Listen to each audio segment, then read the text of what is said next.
वहीं देवस्थानम बोर्ड पर पुरोहितों और सरकार के बीच तकरार एक बार फिर से बढ़ गई है। केदारनाथ धाम में पूर्व सीएम त्रिवेंद्र सिंह रावत का विरोध किया गया। त्रिवेंद्र रावत केदारनाथ धाम में पूजा अर्चना के लिए पहुंचे थे और इसी दौरान तीर्थ पुरोहितों ने उनका विरोध किया। पुरोहितों ने त्रिवेंद्र सिंह रावत के खिलाफ नारेबाजी की, नाराजगी जाहिर की।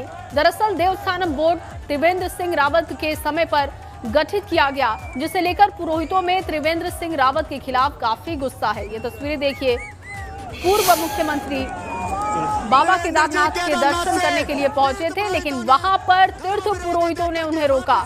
काफी नाराजगी थी। 2019 में बोर्ड का गठन किया गया।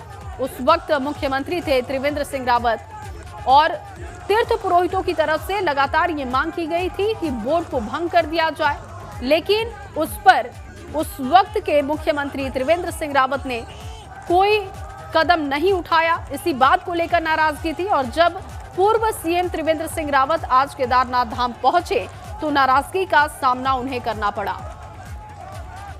अजीत सिंह राठी इस वक्त हमारे साथ मौजूद हैं, ब्यूरो चीफ। अजीत जी, लगातार हम देख रहे हैं कि नाराजगी है और जब बातचीत भी हमने की चारधाम महापंचायत के प्रवक्ता ब्रजेश सती से, तो उनका साफ कहना है कि अभी तो त्रिवेंद्र सिंह रावत का हमने विरोध किया, मौजूदा सरकार का विरोध करेंगे और पीएम के दौरे का भी हम विरोध करेंगे। जी हाँ, देखिए, चूंकि मुझे लगता है कि इस मामले को भांपने में, इसकी गहराई नापने में उत्तराखंड की जो भाजपा सरकार है वो थोड़ा सा नाकाम साबित हुई है। जी, क्योंकि ये विरोध नया नहीं है। ये विरोध पिछले 2-2.5 साल से चल रहा है, जब से बोर्ड का गठन किया गया है।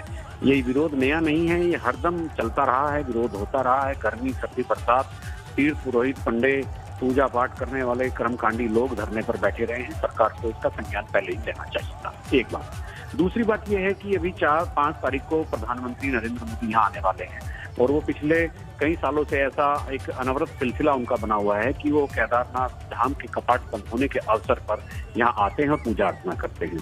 कम से कम इस बात का इनपुट सरकार के पास तो होगा कि अगर त्रिवेंद्र सिंह रावत वहाँ जाएंगे तो उसका विरोध होगा। तो इन जो सरकारी एजेंसियां थी, गोपनीय एजेंसियां थी, वो खुफिया एजेंसियां थी, उन्होंने भी इस तरह की कोई रिपोर्ट सरकार को नहीं।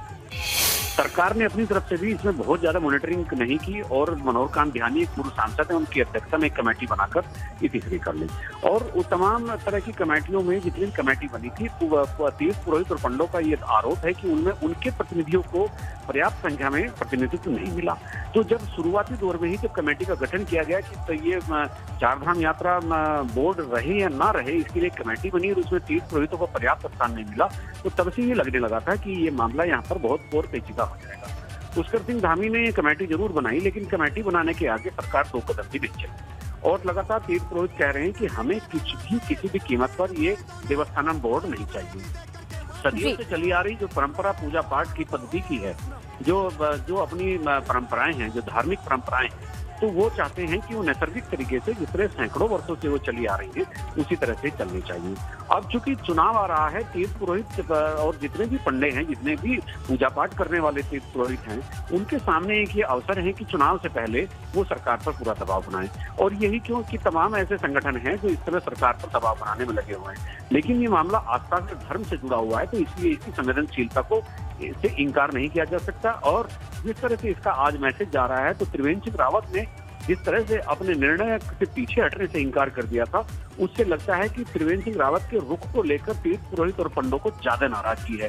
क्योंकि उनका जिस तरह का रवैया था, उन्होंने बातचीत बोर्ड के गठन से पहले कोई बातचीत नहीं की, उसके बाद भी लोगों को बुलाकर किसी तरह की कोई बातचीत नहीं की। तो तीर्थ पुरोहितों का ये शिकायत हमेशा रही है कि त्रिवेंद्र सिंह रावत ने उनसे ढंग से बात नहीं की। और इत्तेफाक ये हुआ कि प्रदेश अध्यक्ष भारतीय जनता पार्टी मदन कौशिक और कैबिनेट मंत्री धन सिंह रावत, वो भी त्रिवेंद्र सिंह रावत के साथ थे। उन्होंने भी लोगों को समझाने का एक प्रयास किया, लेकिन वो निरर्थक साबित हुआ। लेकिन माना जा रहा है कि जो अगर ये धरना और ये विरोध, जैसा ब्रजेश सती ने बताया कि हम प्रधानमंत्री के दौरे का भी विरोध करेंगे, तो प्रधानमंत्री के मन में जो एक यहाँ सरकार की प्रयासों की जो अवधारणा होगी वो किस तरह की होगी, प्रधानमंत्री इस पूरे मामले को किस तरह से रिएक्ट करेंगे, या सरकार उससे पहले कोई रास्ता सोच लेगी, निकाल लेगी, ये एक अभी थोड़ा सा सोचने वाली बात है और इसका सवाल अभी समय है। बिल्कुल। और आज जो तस्वीर देखने को मिली है केदारनाथ धाम में, अजीत जी, उससे तो साफ है कि अब कोई ना कोई कदम सरकार को भी उठाना पड़ेगा, क्योंकि ये चिंता का विषय है इस तरीके की तस्वीरें सामने आ जाना। बहुत शुक्रिया।